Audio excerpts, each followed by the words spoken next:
This is incoming White House counselor to the president, Alina Habba. Congratulations on the appointment. It's going to be a great job for you to get your head around all of this because, you have to look at it from a big picture point of view. But when Garrett Tenney runs a clip of the woman saying, "I used to love going to the park," I mean, those are the people that you really think about when you're fighting for the policies, even if it's going to be difficult some days in the messaging. Yeah, of course, that's true. And difficult messaging is not something we're unfamiliar with, or President Trump is. We have to make clear the one thing, Dana, and that is that we are doing this for the American people. As Tom Homan said, we are trying to make sure we clean up the streets, get on board. Eric Adams is a perfect example of it, and I can't believe I'm saying that. But he said, look, you can cancel me. This isn't about politics. This is about safety, security, and the people that I was voted by to support and protect and defend. And that's what we want to do. We got to correct this so that people do feel safe going to the parks, so that children are not worried, so we don't have fentanyl crisis, and the list goes on and on and on. And that's going to be top of mind when we get in there. Yeah, you heard us a moment ago probably read this story out of Chicago, and Homan went there and said, to Democrats, get out of our way. I think he said, get the hell out of the way. Yeah. He was also asked about separation of families. He said, I'm not looking to separate families at all.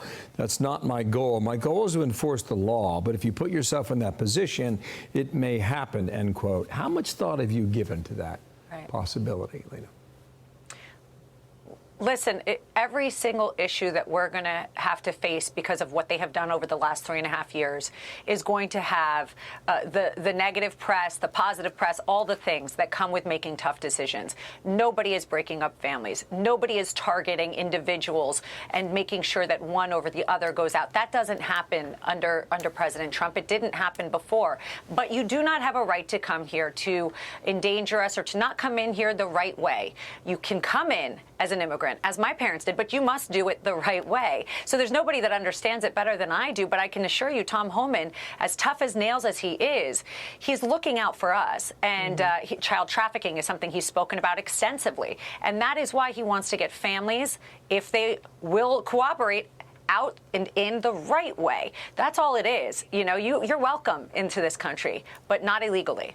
Alina, can we ask you about New York justice system? You are familiar with it. So Alvin Bragg, the prosecutor, brought this case against Daniel Penny in the chokehold case against when Jordan Neely was in the subway causing mayhem. Daniel Penny puts him in a chokehold, and then we have this trial. So here's a headline from the Free Press. Daniel Penny's innocence and the shame of Alvin Bragg. A just verdict for Danny Penny does not erase the cynical, wrong-headed, and unwarranted prosecution. And just to put up for everybody to see, this is crime under DA Alvin Bragg that is up in almost every category. You can see it here. Rape up 7.4%, robbery up, grand larceny up 29.8%, etc. There will be a challenger to Alvin Bragg, but this city just went through a trial, and I wanted to get your take on it. This was an atrocity, and I think that is a very well-stated headline. Alvin Bragg is a disgrace. I have said that for years. I have said that under what he did to President Trump, and I can assure you, as counselor to the president, when I get in the administration, I will make sure that this does not happen again. It is very disturbing to me. We have Pam Bondi in the Attorney General's office. She's going to be tremendous. We have people making sure that these types of attacks on individuals, while migrants run loose, while people can't go to parks, while people are afraid to take subways, that this exact thing does not happen. Alvin Bragg has made a shame of New York. He has ruined our city, and it is really, we have no place for it in America anymore. And I can assure you, on January 21st, I will definitely be putting my head down to make sure whatever we need to do to make sure this does not happen again. Alina, thanks for coming on. We'll see you in Washington very soon. Alina Habba. Thank you. Take care. Thank you. Thank you.